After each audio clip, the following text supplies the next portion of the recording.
Ikaw ang front page.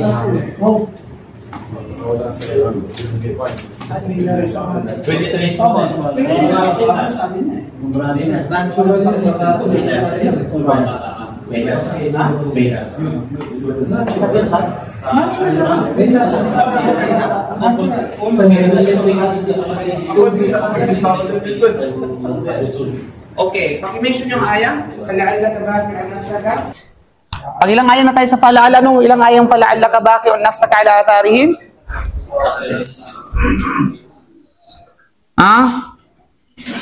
Fala'allaka kabaqi'un ala atharihim in lam yu'minu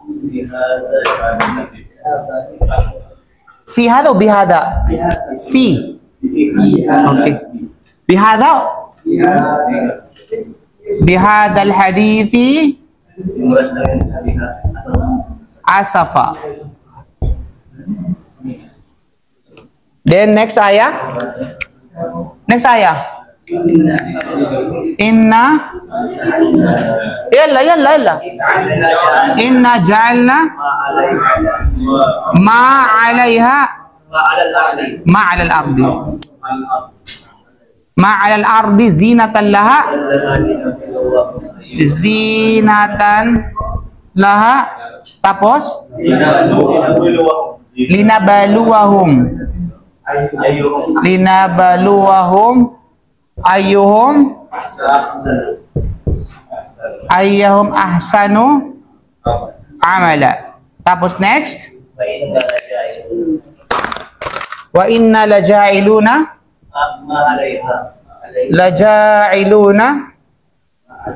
ma 'alaiha sa'idan juruza. Okay. Okay, bismillah wassalatu wassalamu ala rasulillah wa ala alihi wa sahbihi ajma'in. Amma ba'd. Assalamualaikum warahmatullahi wabarakatuh. So inshallah mga kapatid, ating ipagpapatuloy ang ating tinatawag na talakayan na may kaugnayan sa tafsir, na kung saan ay yun nga, pangilang ngayon na tayo sa fala'allaka baqi'un. Okay. 6, mashallah. Okay. Bilang tinatawag na kahulugan o pagkalahatan ng ika-6 na ayaw, although ay tatalakay natin ito yung panghuli na explanation sa aya na ito mga kapatid. Nang ibig sabihin, fala'allaka baqi'un nafsaka ala atharihim in lam yu'minu bihadal hadithi asafa. Anong ibig sabihin ng hadith dito? Anong tinutukoy? Ang Quran. Okay? Marahil o Muhammad ay ipinapahamak mo ang iyong sarili dahil sa pagdadalamhati mo at kalungkutan pagkatapos tumalikod at umayaw sa iyo ang iyong sambayanan sa pamamagitan ng di nila paniniwala sa kapahayagan ng Quran na ito. Okay. So, alam natin na yung mga bawat kahulugan ng bawat salita at natalakay natin mga kapatid sa pananampalatayang Islam na kung kaya ay walang duda na ang kahulugan ng aya na ito, huwag mong sirain ang iyong sarili o Muhammad o maging ikaw na Muslim o ikaw na da'i, nagpapalaganap ng Islam sa labis na pagkalungkot at pagdadalamhati dahil lamang sa kawalan ng pananampalataya ng mga mushriko na ito. Dahil lamang sa kawalan ng pananampalataya sa dinadaawahan mo mula sa pamilya mo, kamag-anak mo, at iba pa, kaibigan mo, kapitbahay mo, kakilala mo, katrabaho mo. Na dahil dito ay ikaw ay halos masiraan ng bait dahil na hindi sila nag-Muslim. Ayaw nga nila, di ba? Ayaw nila ng katotohanan. Bakit mo? Pabayaan mo sila. Gusto nila yan. Di ba? Gusto nila ng impyerno, pabayaan mo sila. Buhay nila yan. Okay? Ang mahalaga ay naghatid ka sa kanila ng katotohanan. Malinaw? At dahil sa kanilang pagtanggi sa iyong paanyaya sa kanila, ang tungkulin mo lamang ay ihatid ang mensahe at sa amin ang pagtutuos. Now, bilang remarks, mga kapatid, nagbigay ng remarks si Az-Zamakhshari, isa sa mga great scholar ng tafsir, mashallah, no, na kung saan ang kanyang remarks ay siya ay inahalin tulad, ibig sabihin ng Propeta Muhammad sallam ay inihalintulad nang sila ay tumalikod sa propeta, no? Sallallahu alaihi wasallam at sa kanyang paanyaya at hindi sila naniwala rito. Sino tumalikod? Yung mga musyrikun, especially yung mga Quraysh, kamag-anak mismo ng propeta Muhammad sallallahu alaihi wasallam. At anumang napapalob dito mula sa kalungkutan at pagdadalamhati na sanhi ng kanilang ginawang pagtalikod ay gaya ng isang tao na iniwanan ng kanyang pinakamamahal sa buhay at pagkatapos ay nanlumo ang taong ito sa labis na kalungkutan at pagdadalamhati sa kanilang ginawang pagtalikod at pag-iwan sa kanya. At halos siya ay mawasak sa kanilang pag-iwan. Di ba? Yung mga, di ba alam natin, halimbawa sa isang tao na asawa niya, halimbawa, may mga tao, di ba, halimbawa, yung kanyang asawa, mahal na mahal niya. Di ba? Halos ang kanyang buhay umiikot doon sa kanyang asawa. Ay, huwag niyong paikutin ang buhay niyo sa inyong asawa. You know? Huwag niyong gawin yan. Mawawasa ka. Masisira ang buhay mo. Kapatid. Di ba? Kaya may mga taong gano'n na kumbaga in love sa isang bagay o sa isang tao, mga kapatid. Kaya kapag kinuha sa kanya ng Allah yung bagay na yon, halos mabaliw siya. Right? Halos mawasak ang kanyang tinatawag na mundo. Ba? Halos mawasak. Kaya ang ginagawa ay magpakamatay ang iba. Ang iba naman ay kung ano-ano yung ginagawa. Di ba? Dahil doon sa obsession na yun, mga kapatid. So, ganun, hinahalintulad ang isang dai o ang propeta ng salam sa bagay na yun. Dahil lamang sa kanilang pagtalikod, di ba? Dahil sa obsess, magdawa, obsess na mag-ano ng katotohanan, tapos dahil ang resulta ay hindi siya tinanggap, bagkus tinanggihan, kaya nalungkot ng labis at nagdalamhati. Walang duda, ang talatang ito at ang iba pang katulad nito ay isang malaking aral. Alam natin yan, mga kapatid, no? Tunay na ang kautusan ay ang pag-aanyaya sa mga tao tungo sa Allah. Yun lang yung kautusan niya. Ang utos sa iyo is magdawa. Yan lang ang utos sa iyo. Then focus kung ano yung tinatawag na utos sa iyo. Mag-focus ka. Doon ka lang mag-focus. Magdawa ka, magturo ka, mag-anyaya ka sa mga tao ng kabutihan at magbawal ng kasamaan. Pero ang trabaho mo doon lang. Hindi mo trabaho na kontrolin sila. Hindi mo trabaho na pilitin sila. Hindi mo trabaho na ang gabay mismo manggagaling sa iyo. Kasi hindi trabaho yan. Hindi mo trabaho yan, mga kapatid. Okay? Tunay na ang kautusan ay ang pag-aanyaya sa mga tao tungo sa Allah at magsikap para sa bawat dahilan na maghahantong sa patnubay at hadlangan ang mga landas ng maling patnubay at panlilinlang sa abot ng kanyang makakaya. Linaw? Habang umaasa, siyempre, sa Allah subhanahu wa ta'ala sa ganoong paraan. Ibig sabihin, gawin mo ang lahat ng kaparaanan ng dawa. Social media, gamitin mo ang social media para sa dawa. Diba? Gusto mo magpakain sa buong barangay para sa dawa? Gawin mo yun. Exert your effort, ika nga, diba? Mag-exert ka ng tinatawag na, kumbaga, ng, yung ano mo, may mga programa ka, may mga events ka, basta gawin mo. Then, kaakibat nito, nung umaasa ka sa Allah, nasa pamamagitan nito, gagabayan sila ng Allah. Hindi umaasa ka sa sarili mo, kailangan kong magdawa, magpapakain ako para gabayan sila. Parang kumbaga, dahil sa effort mo na yon, yung mindset mo ngayon ay magmumusim sila dahil sa effort mo na yan. Hindi pwedeng ganun, pa kapatid, sa panampalatayang Islam. You know? Kasi pag talaga yun ang ano mo, yun ang talaga yung puso mo, tapos, pagdating doon, gumasok ka ng 1,000. Wala pa lang isa nag-Muslim. Nalungkot ka ngayon. Iyak ka ngayon kasi bak gumastos ka, laki ng gastos ko. Ba't wala nag-Muslim? Di ba? Ba't mo lang yumakap sa isa man lang doon? Samantalang pinakain ko naman sila. Di ba? Ginawa ko naman lahat ng aking makakayanan. So, ikaw ngayon, mabibigo ka ngayon. Kasi iba yung layunin mo. Okay? Hindi ka nakafocus sa tinatawag na da'wa. Nakafocus ka, sila ay magabayan. Okay? Hindi. Huwag ka mag-focus sila ay magabayan. Hindi mo trabaho yan. Ang trabaho mo, magpalaganap. Hindi maggabay. Okay? Kasi ang gabay ay nasa Allah subhanahu wa ta'ala. Kasi mag-Muslim man sila o mag-Muslim, naisa katuparan mo yung obligasyon mo. Malinaw, naisa katuparan mo yung utos sa'yo ng Allah subhanahu wa ta'ala. Yung basketball, halimbawa.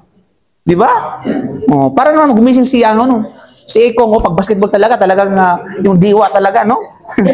Gising, ha? Gamitin mo yun sa dawa, mga kapatid, sa panampalatayang Islam. Di ba? Okay? Hindi gamitin sa kung ano yung payabangan. You know? Okay. kung sila ay napatnubayan, kung gayon ito ay magiging isang pagpapala. Alhamdulillah, di ba? Kung hindi naman, hindi siya dapat malungkot o magsisi at magdalamhati sapagkat iyon ay nagpapahina sa sarili, nakakasira ng lakas at walang pakinabang. Sa halip, ipagpatuloy niya ang pagkilos at paggawa na itinalaga sa kanya at inatas sa kanya ng Allah. At anumang bagay maliban doon ay labas sa kanyang kapangyarihan. Hindi mo na kapangyarihan na siya ay magabayan. Hindi mo na yon saklaw ng iyong kapangyarihan at trabaho. Okay? Kahit kung ang propeta Muhammad ay sinabi ng Allah, innaka la tahdi man ahbabta walakin Allah yahdi man yasha wa huwa a'lamu bil muhtadin. Kung yung aya na ito, sinabihan siya mismo, pinangaralan siya mismo ng Allah subhanahu wa ta'ala, Muhammad, hindi mo kayang gabayan ang sino mang naisin mong gabayan. Kahit anong mong gawin. Kahit anong gawin mo, hindi mo kayang gabayan ang sino mang naisin mong gabayan. Bagos, gagabayan ng Allah ang sino mang naisin niyang gabayan. Dahil batid ng Allah kung sino ang magagabayan at mapapatnubayan. Kung yung aya na yon, address kay Propeta Muhammad, sinabi, pinangaralan si Propeta Muhammad, sinabi ng Propeta Muhammad, paano pa kaya tayo? Propeta na nga mismo yan, ha? Diba?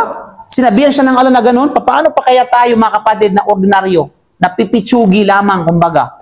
Diba? Paano pa kaya tayo? At ganyan, nung sinabi niya kay Musa alayhi salam, sinabi nila kay Propeta Musa, Qala Rabbi inni la amliku illa nafsi wa akhi, fafruq bainana wa bainal qawmil fasiqin. Humarap si Musa at sa kanyang Rab na nanalangin, O aking Panginoon, ang kaya ko lamang ay ang aking sarili, at ang aking kapatid. Yan lang ang kaya ko. Ang aking sarili at ang aking kapatid. Na kung kaya ihiwalay mo kami mula sa mga naghimagsik at sumuway sa iyo. Di ba? Kaya naman, higit na nararapat ang sinumang tao bukod sa kanila. Bukod sa kanila. Bisaya, tayo yun, mga kapatid. Di ba? Kung sinabi ito ni Musa alayhi salam, di ba, na ang saklaw lamang niya, ang kanyang sarili at ang kanyang kapatid. Hindi niya saklaw yung magbibigay ng kapahamakan. No? Hindi niya kayang kontrolin kung ipapahamak sila ni Firaun kasi ito yung dua ni Prophet Moses nung sila ay mayroon silang misyon papunta kay Firaun. At alam niya kung ano yung mga armaments ni Firaun. Kung ano yung hukbong sandatahan ni Firaun na anytime pwede silang pinsalain. Pwede silang wasakin ng army na yun, mga kapatid. Pero anong dua ni Prophet Musa alayhi salam? Ang saklaw ko lamang ang aking sarili at ang aking kapatid. Hindi ko nasaklaw, no? Hindi ko nasaklaw yung mga ililigtas namin mga angkan ng mga Israel nasa loob ng palasyo ni Firaun. Kasi inalipin man yung mga angkan ng mga Israel ni Firaun. Di ba? So pinuntahan siya at bilang tanatawag, dawan na rin sa kanya at the same time iligtas yung tanatawag na Israel. You know?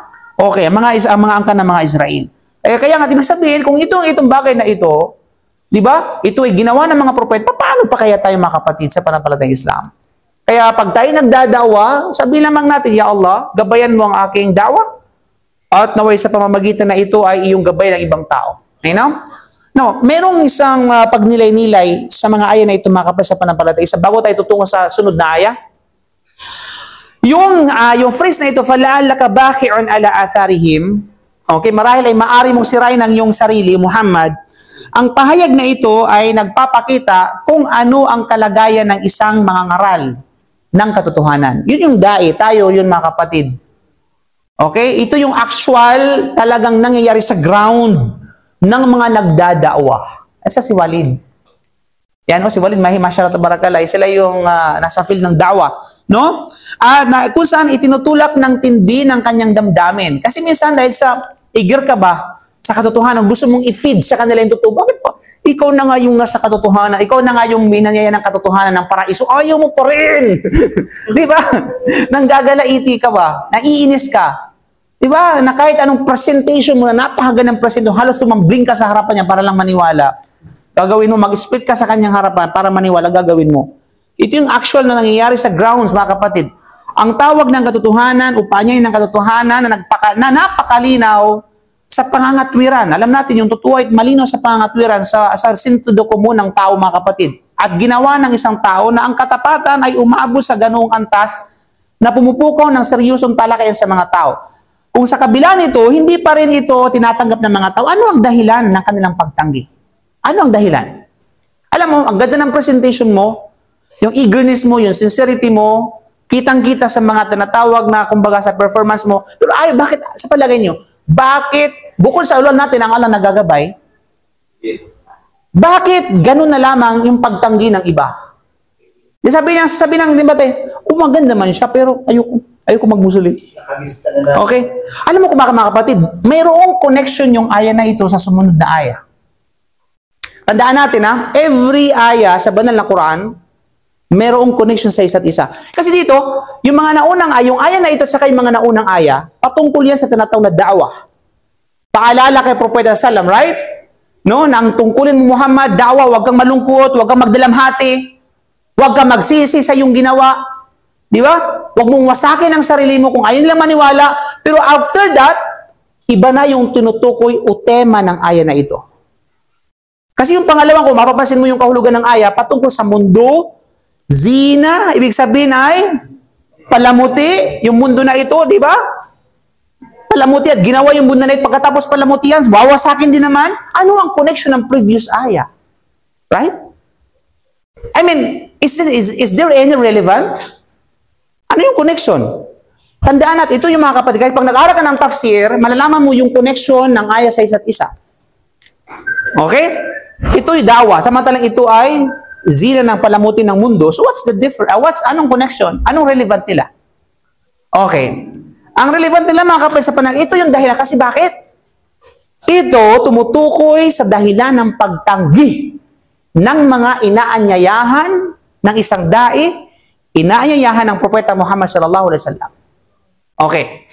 Ito yung dahilan kung bakit sila tumanggi. Bakit hindi pa rin tinanggap yung kanilang tinatawag na, bakit ganito yung pagtanggi nila sa kabila ng napakagandang presentation at mga katotohanan ng presentation ng isang may totoong relihiyon. Di ba? Katakot-takot ang mga proof. Gamitan pa ng mga Bible, King James Version, Standard Version, na kung ano-anong version pa ng Biblia.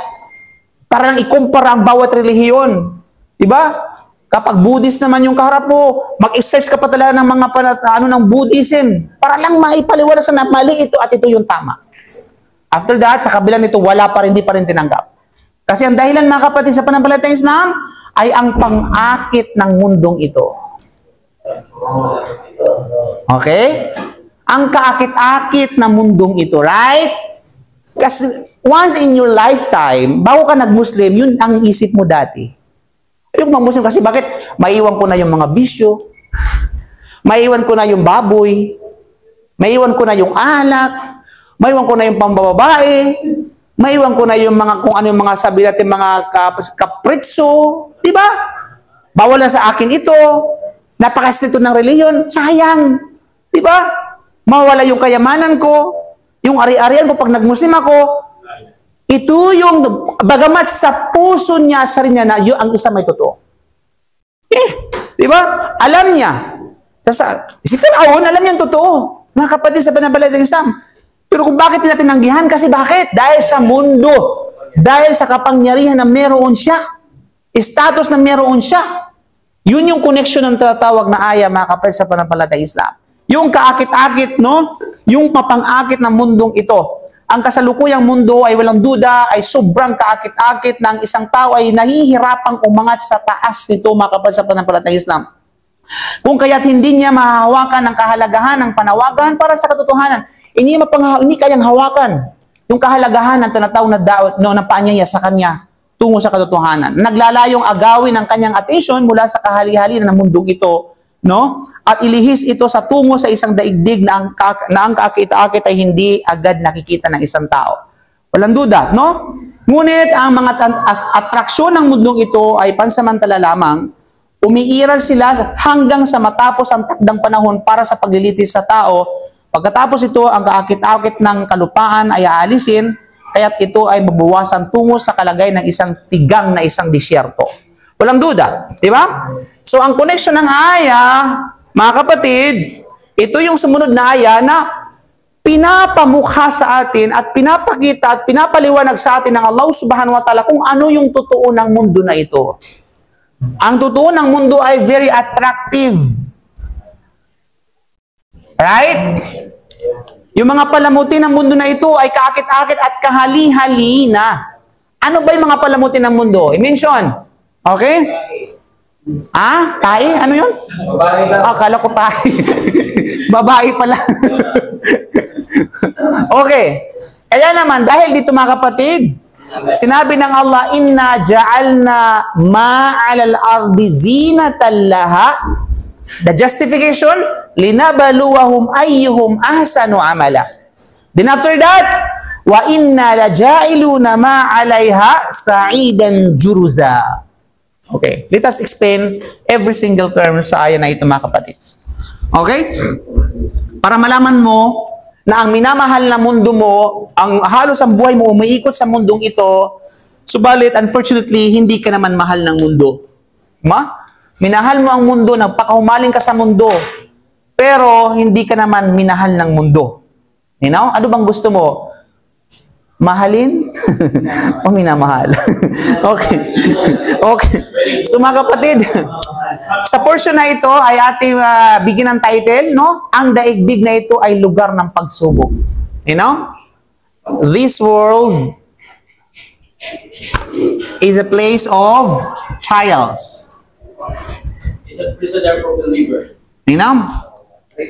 Oh, di ba? Ad-dunya sijnun lil mu'min wa jannatun lil kafir. Yes. Ang mundo ay kulungan para sa mga mananampalataya at paraiso naman para sa mga walang pananampalataya. Bakit siya inahanto na sa isang prisoner? Kasi sino ba ang nakatry ng makulong? Gusto niyong masubukan? Okay. Sino ba nga try? Yes. Na-try mo na makulong?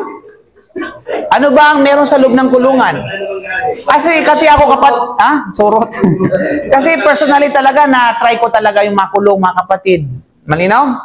Ano, Ustaz, bakit ka nakulong? Na, ibang usapan yan. Huwag nating Basta na-try ko ng makulong, mga kapatid, no? Basta na ako lang pinag-usapan natin, makulong na. Alam natin, subhanallah, walang kalayaan sa loob. Di ba? Metaphorical yon, figuratively, no? Literally talagang nakulong. Subhanallah, sa kulungan nyo, limitado ang galaw mo. Kahit may pera ka, hindi mo kayang gamitin ang pera mo. Di ba? May kakayahan ka, hindi mo kayang gamitin ang kakayahan mo. Limitado ang kakayahan, ang kalayaan mo limitado. Lahat ng bagay limitado mga kapatid sa pananampalatayang Islam. Baka si Dilima. Tanungin mo siya. Okay. Ang kulungan sa kanya paraiso. Ito yung mga aya, no? Ang daigdig ay lugar ng pagsubok at yan ang katotohanan. Pagkatapos ay yan, sinabi sa atin ng Allah Subhanahu wa Ta'ala na ginawa niya ang mundong ito bilang isang pansamantalang tahanan. Pansamantalang tahanan, pinalamutian ng pansamantalang kagandahan, at ginawa niya ito isang lugar ng pagsubok, hindi isang lugar ng paninirahan. Okay? So, ito yung tinatawag na globe world. You know?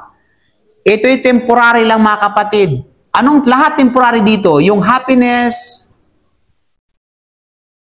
enjoyment, EUT, okay? Eating, unwinding, and traveling. O baka may misinterpret tayo, eating, unwinding, and traveling. Okay? Temporary. Lahat ay temporary, mga kapatid, sa pananampalatayang Islam. Malinaw? Yung kagandahan nito ay temporary. Yung halinan nito ay temporary. No? At ito ay lugar ng tinatawag na kumbaga trials and temptations. Lahat, anumang katulad nito. At hindi isang lugar na pwede kang manira. Kaya huwag mo siyang gawing tahanan. Kasi pag sinabing tahanan, temporary ka na doon. Malinaw? At yan ang sa atin, figuratively, ay walang duda ang paraiso yung tahanan natin, inshallah subhanahu wa ta'ala. Malinaw? Kaya naman sinabi niya, inna ja'alna ma'alal ardi zinatan laha linabaluwahum ayyuhum ahsanu amala. Now, isa-isahin natin yung vocabulary. Inna ja'alna, meron tayong word na ja'alna. Ja'alna is ginawa namin. Meron pa itong question, bakit namin, Ustaz? Akala ko ba, mayroon ba mga bashers, no? Akala ko ba isa lang ang Panginoon ninyo? Pero sa bakit sa mga ilang mga verse ng Quran, ginamit is we. Diba? Bakit hindi I created, hindi, inaja'alna, ginawa ko. Bakit ginawa namin? Okay? So yung pa yan sa mga ano. So word na ja'alna. Ja'alna. Ang ibig sabihin ay ginawa namin. Okay? O kaya sabihin natin nilikha namin. Pwede rin yung kahulugan. Ja'al, ibig sabihin ay nilikha namin.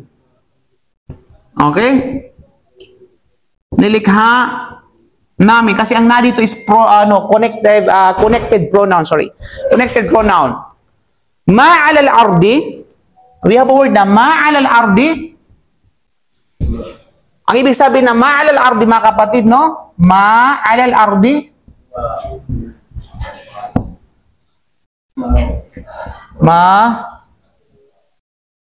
Alal ardi. Nang ibig sabihin ay anuman. At sa general term, general tinatawag na term, anumang nasa kalupaan. Kaya nga there is a proposition na tumutukoy dyan either sa tinatawag na sabi natin ibabaw ng lupa. Okay? Nangangahulugan ay nakatira sa kalupaan. Ay, ibon ustaz. Di kasali. Saan ba bumabagsak yung ibon pagkatapos lumipad? Okay. Huwag mo sabihin sa puso mo.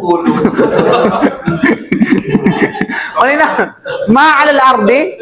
Okay. Ibig sabihin, ano man. Kasi dahil sa mana ito, mga kapatid, tumutukoy yufidul womb. Ibig sabihin, tumutukoy sa pangkalahatan. Sabihin, ano mang nasa kalupaan. Ibig sabihin, including shaitan. Okay? Including shaitan, including mga scorpion, snake, mga mababangis na mga hayop, mga poisonous, di ba? Mga mapanuklaw na mga nilalang, di ba? Subhanallah. Mas may question yun eh. Shaitan? Kasali doon? Yes, kasali doon. Ahas? Oo, ahas. Kasali doon ang ahas. Okay? Scorpion?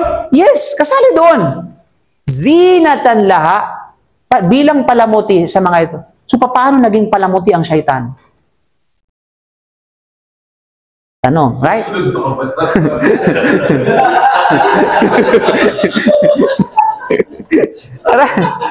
Right? Tanong, di ba? Kasi dito pagkalahatin, anumang nasa ibabaw ng lupa. No exemption. No exemption, mga kapatid. Shaitan, no? Pati yung mga babangis sa mga hayop. Nagbibigay ng kapinsalaan, nagbibigay ng kapahamakan. Andiyan, kriminal. Andiyan pa, ilagay natin, kriminal. Andiyan, di ba? Nakamamatay. Papaanong magiging palamuti yung mga bagay na ito? Alam mo, minsan paglaruan yung isip ninyo. Hindi lang yung plain na naintindihan nyo sa isang aya. Okay? Kaya nga, zinatan laha. So, wala ba zinatan laha? You know? Zina. Ang zina is adornment. Sa English term is adornment. Adornment. Nang ibig sabihin ay palamuti, dekorasyon. Ng lahat, tunutukin ng lahat dito? Ng mundo. Okay? Dekorasyon para sa tinatawag na mundo. So yung mga ito pala, dekorasyon, mga kapatid, sa pananampalataya. Hindi lang ang dekorasyon mo tukoy yung ating mga ulap, yung mga stars, no? Mga bulalakaw. Hindi lang pala yun. Hindi lang pala tumutukoy dyan sa mga trees, sa mga napagad na mga escapades, o mga sa natin mga panorama. Hindi lang mga kabundukan, kaya mahilig kang mag-iutsi. Mga ganun. Okay, hindi lang pala yung tumutukoy bilang palamuti. Lahat, tao, hayop, no, engkanto, demonyo, diablo. Lahat, no exemption. Mga kapatid, ayan ay palamuti ng mundo na ito. Dekorasyon ng mundo na ito. Kaya nga, there's a question, mga kapatid, na paano naging palamuti ang diablo, ang demonyo? Paano naging palamuti yun? Diablo yun, demonyo yun. Ibigay sa naman sa mga bagay na kasasalahan. Wow! Kakaiba ka talaga mag-isip, kapatid, no? Okay. Alina. Halimbawa, babae, bibigay niya, maganda sa Wow. Talaga naman na. Kaya tinawag na pala mo. Ay, bali, wait, same way. Basta makakita ka ng magandang babae, palimuto yan. Iba paano yung jablo? Hindi, ano yung babae nga siya. Okay. Sige. Granting without accepting. Okay? For the sake of arguments, paano yung tinatawag na ahas? Makamandag na ahas. Bahay ka sa doon.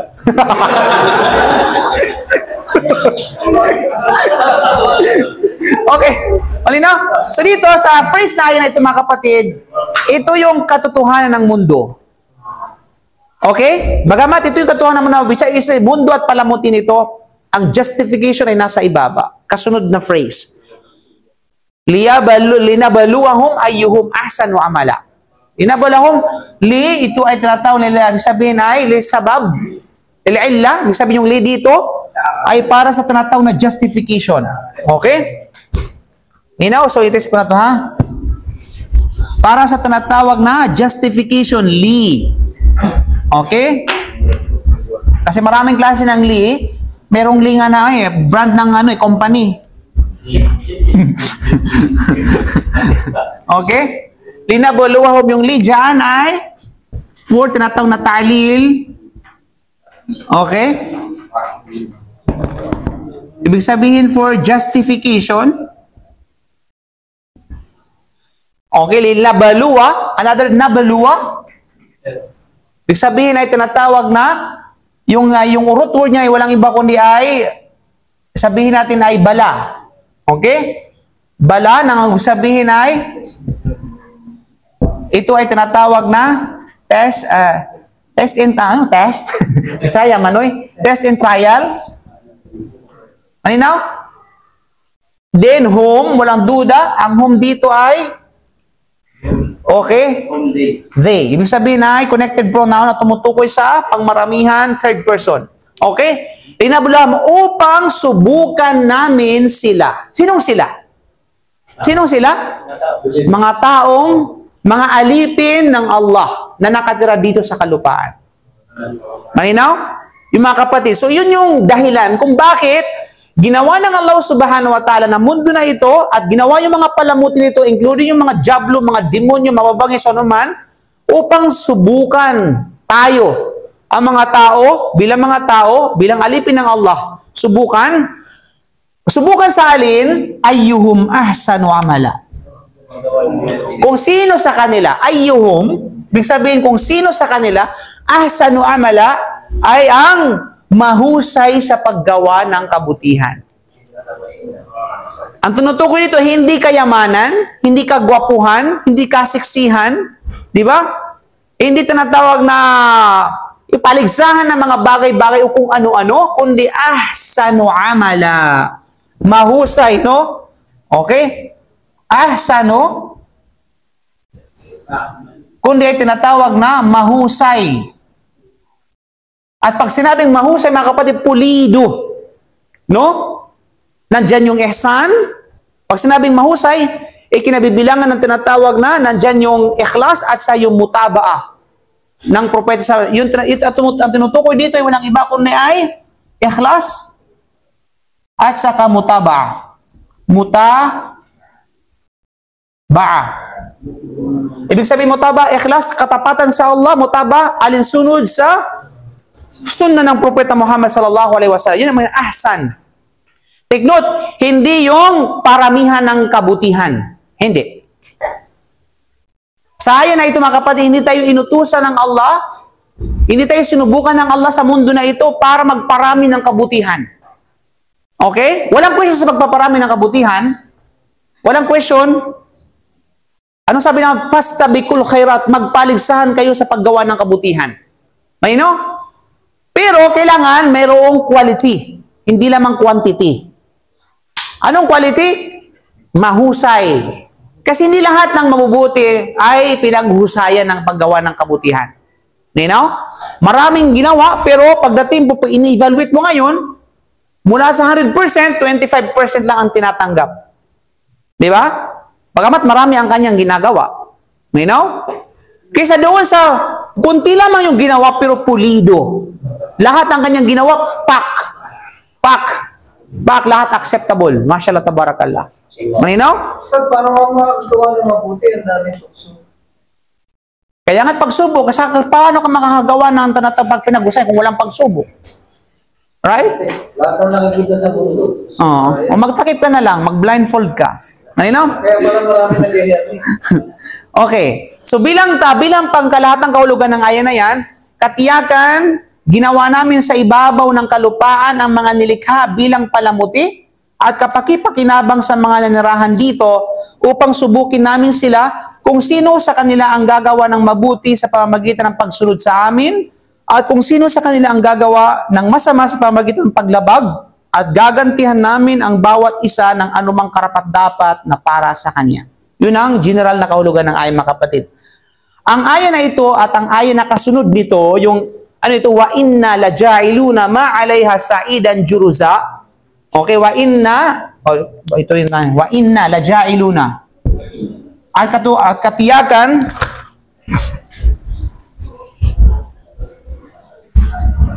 okay?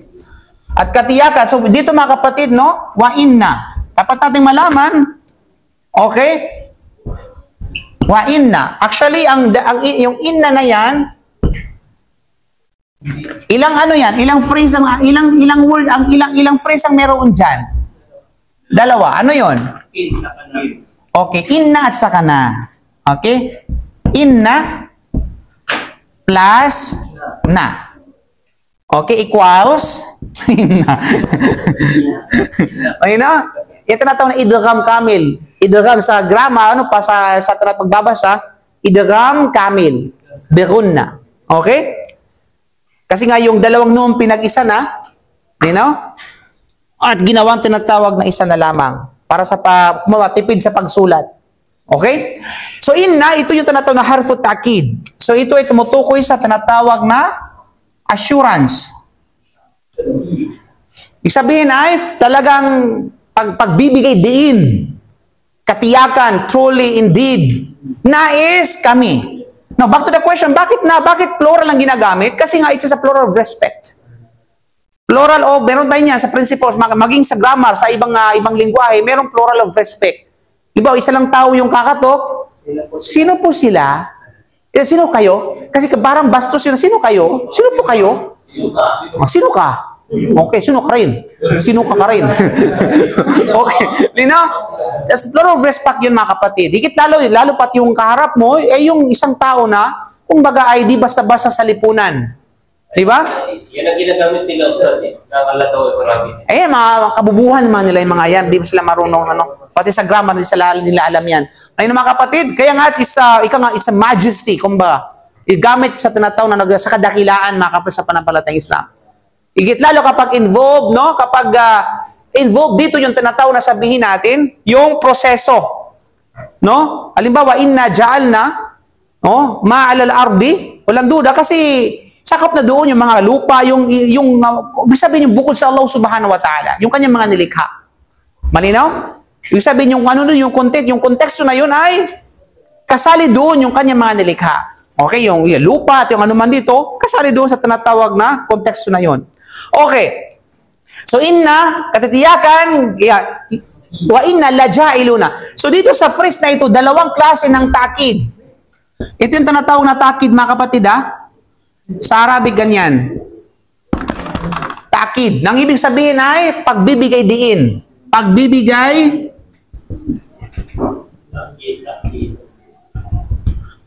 diin o pagbibigay riin. Okay? Binibigyang diin, kumbaga, nakatiyakan kami, la jailuna. Another la dito. Okay, lam. Yung lam dito sa la jailuna. Jailuna. Ibig sabihin ay, another is lam o takid. Okay, kanina lam ta'lil, linabuluham yung lam dyan ay ta'lil, at ang lam dito sa pangalawang aya ay li takid. Yung lam na ito ay para sa tinatawag na takid. La jailuna. Malinaw? Assurance. Pagbibigay din ito emphasize, kumbaga. Ibig sabihin, katiyagan, katotohanan kami, gagawin namin. Okay, la jailuna. Lilikhay, kanina justification ito. Okay. Ito naman ay for assurance at saka tinatawag na for emphasizing. Malinaw? Gagawin namin, kumbaga, lajailu na ano yung sunod nyon? Ay yung lajailu na alayha saidan juruja. Ibig sabihin, alayha, ano mang nasa ibabaw nito, even ng mismo mundo na ito, saidan juruja, gagawin na isang kapatagan o isang disyerto na barren land, ibig sabihin, walang pakinabang pagkatapos. Magiging plain lang siya. Mawawasak lahat ng mga nasa ibabaw nito. Okay? Yun ang ibig sabihin ng ayan, mga kapal, sa pananampalatayang Islam. Okay. Now, ang ayan na ito at ang ayan na kasunod nito, yun yung una, itong pang-anim to, no? Pang-pito at saka pang-walo, mga kapatid, yung dalawang ayan na yan, no, ay isang paliwanag para sa nilalayong pagbabawal sa panglilimos, pagmamalimos. Yes. O, paano pagmamalimos, Ustad? Di ba kakaiba yung mga nakukuha ninyo? Okay. Relax. Relax. Masyado kang ano. Yung ayan na ito, mga kapatid, sa pananampalatayang Islam,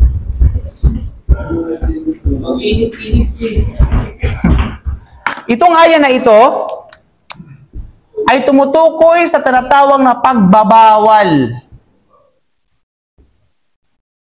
Ito yung pinapahiwatig na aya. Pagbabawal sa tinatawag na panlilimos. Panlilimos ng alin? Okay? Panlilimos o pagmamalimos, mga kapatid, sa pagtanggap ng paanyaya at gabay.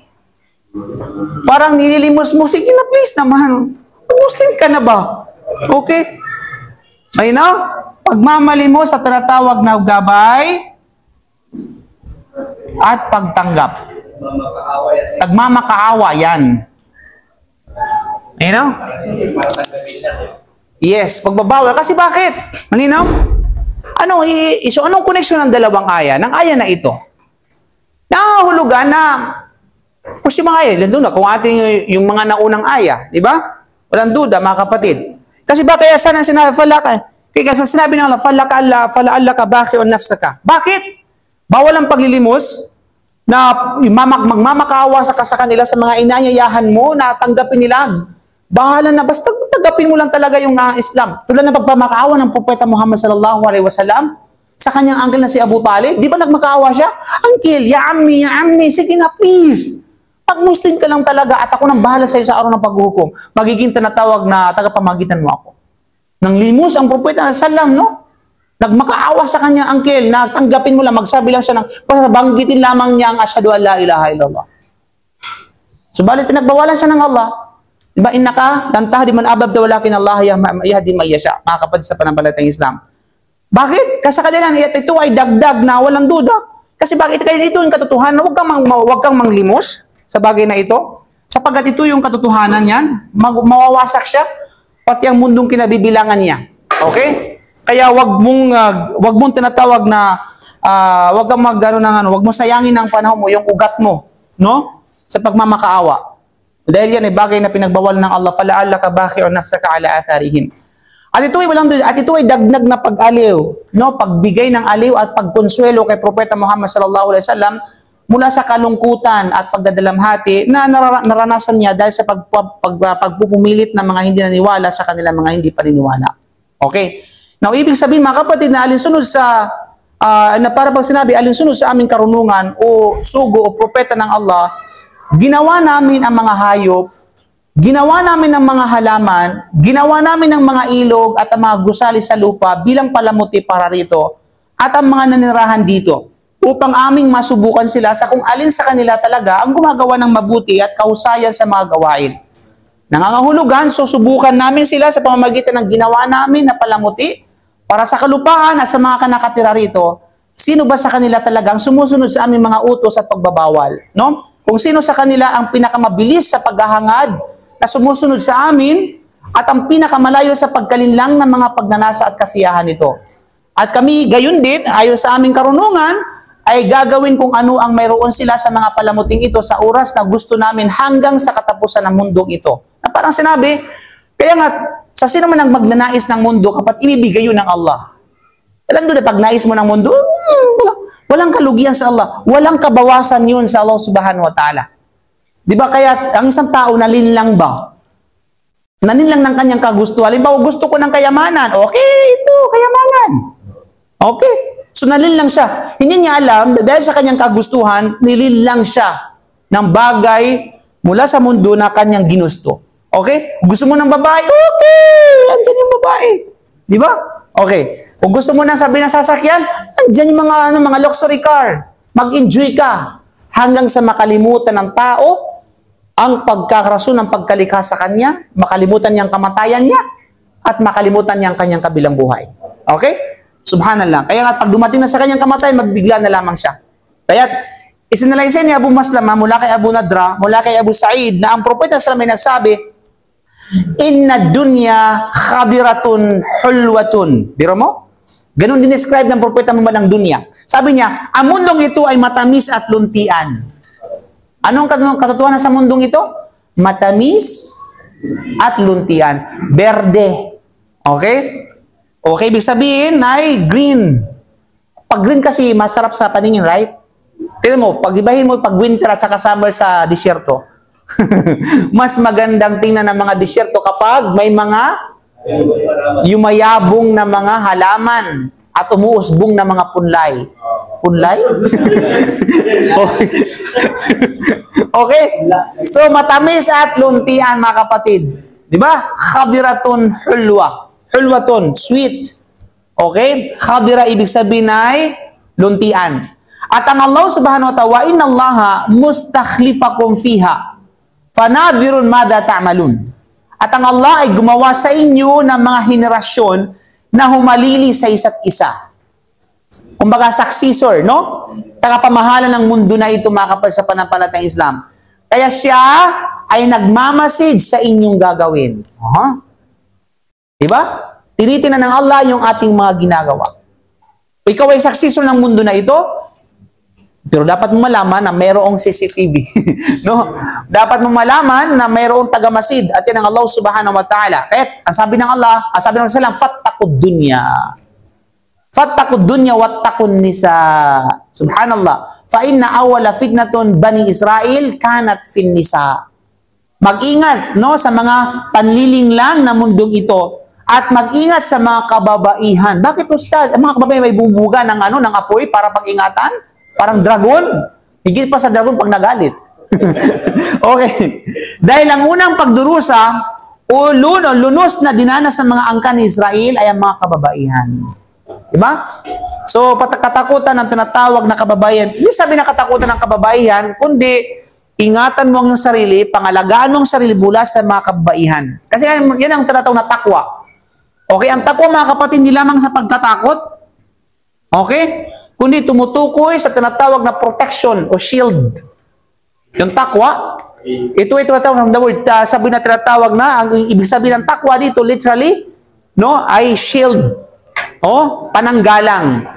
So, iwasan mo o pag-ingatan mo ang iyong sarili mula sa mga bagay na ito. Kasi bakit? Dahil lalo pat ang mundo, specifically sa mundo na ito yung mga kababaihan, dahil ang mga kababaihan ay bumubuga ng apoy. Okay? Kaya, inna ja'alna ma'alal ardi zinatan laha. Sa pag-usapan natin ang phrase na ito, mga kapatid. Ito kanina, babalik tayo sa katanungan na ito, mga kapatid, kanina. So, mayroong isang bagay na dapat natin pagnilay-nilayan sa phrase na yan. Kaya sinasabi sa talatang ito, mga kapatid, na ito ay may kinalaman sa lahat ng mga anyo ng buhay. Ibig sabihin, pangkalahatan, lahat ng anyo ng buhay na nasa ibabaw ng kalupaan. Mga pananim at lahat ng bagay na naroroon, mga mineral, sila ang sila yung mga pampaganda ng mundo. Diba? Pampaganda ng mundo. Na may mga ahas, may mga alakdan, may mga hayop at maraming nakapipinsala at nakamamatay na mga bagay ay maaring humantong sa isang tao na mag-alinlangan kung paano sila matatawag na isang palamuti para sa mundo. Diba? Paano naging palamuti ang syaitan sa mundo? Paano naging palamuti ang diablo sa mundo? Paano naging palamuti ang ahas sa mundo? Paano naging palamuti yung mga scorpion, makamandag, nakamamatay na mga nilalang sa mundong ito? Paano siya may tuturing na palamuti? how they be considered as adornment of this world. Ha? Nagawang po.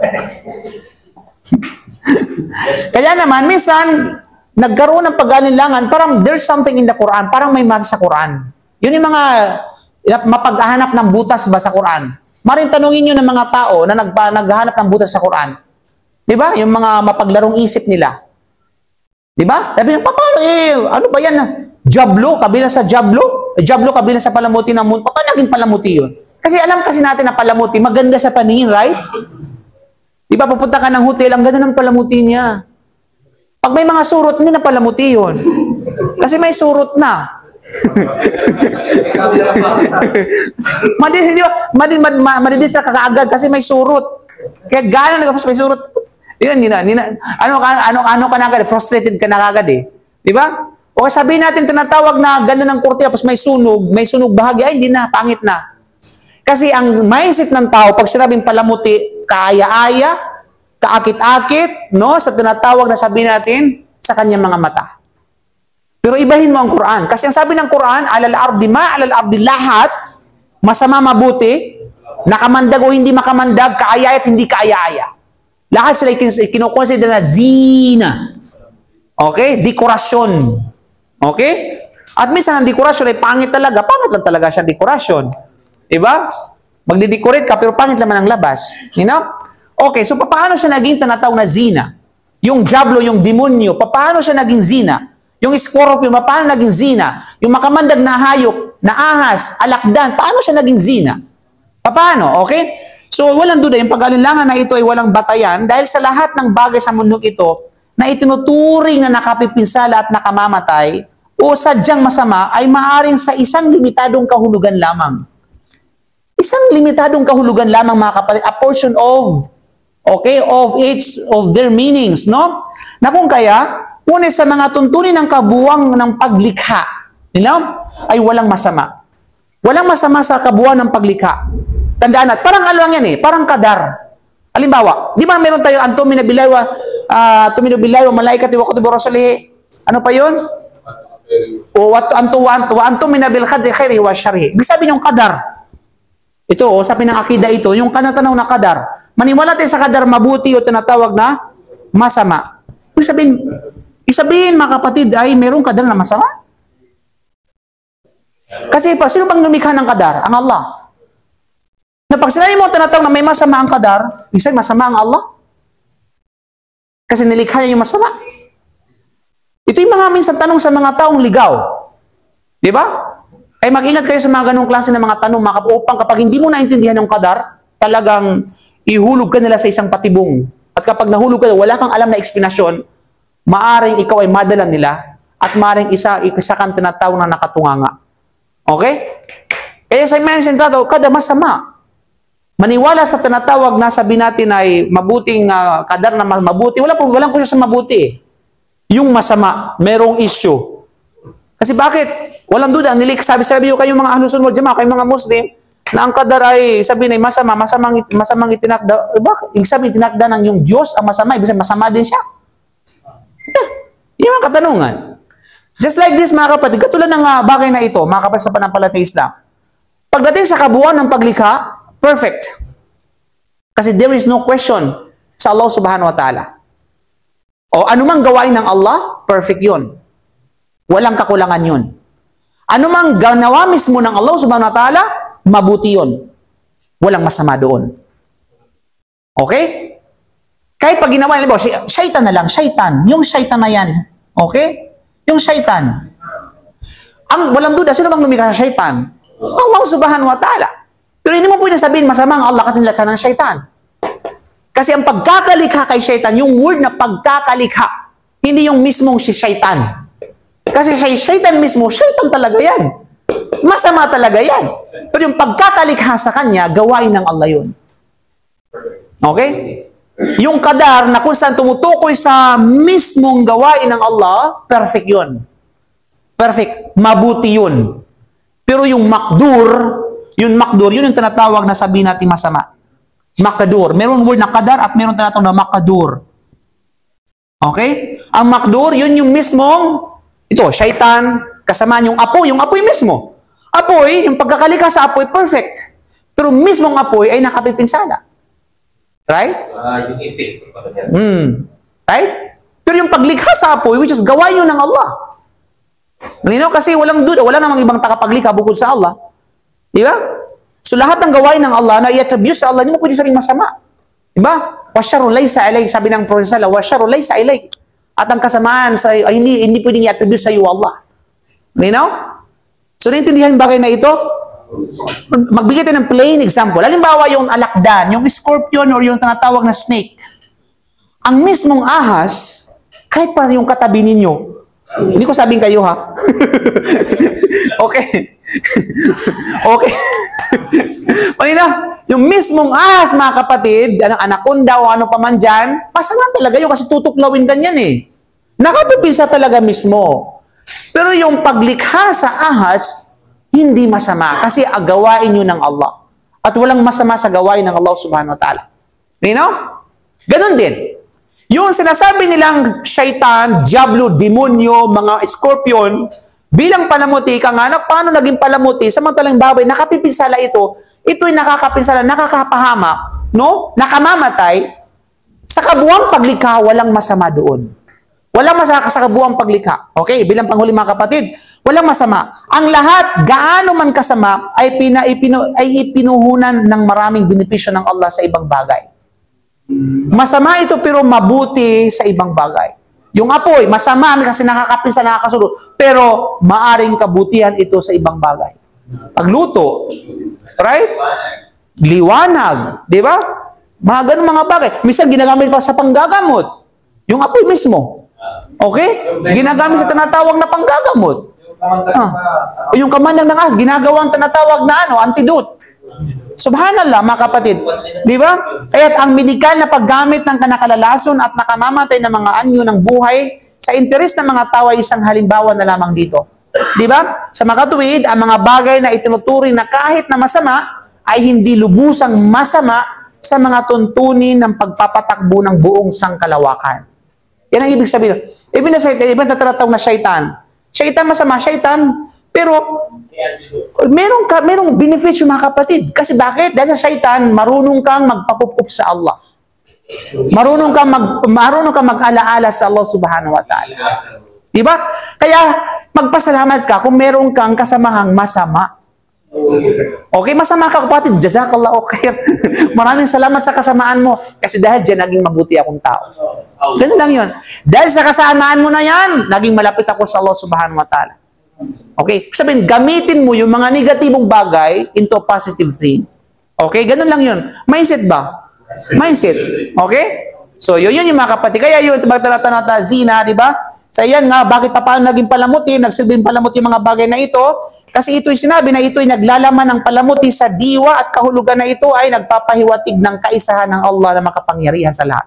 Another thing, okay? Na kasi mga bagay na ito, yung hayop, diablo, makamandag, nagpapahiwatig sa kaisahan ng Allah subhanahu wa ta'ala na merong isang tagapaglikha lamang sa kanila. Kaya tayo walang iba kundi ang Allah subhanahu wa ta'ala. Okay, maraming salamat. Hopefully, meron kayong natutunan inshallah sa tafsir na yun. At of course, yung inshallah, yung kompletong tafsir niyan sa sunod na kabanata. Inshallah subhanahu wa ta'ala. So, Allah wa alam bisawab. Subhanahu wa bihamdik. Asyhadu an la ilaha illa anta astaghfiruka wa atubu ilaik. Assalamualaikum warahmatullahi wabarakatuh. Pakai patah.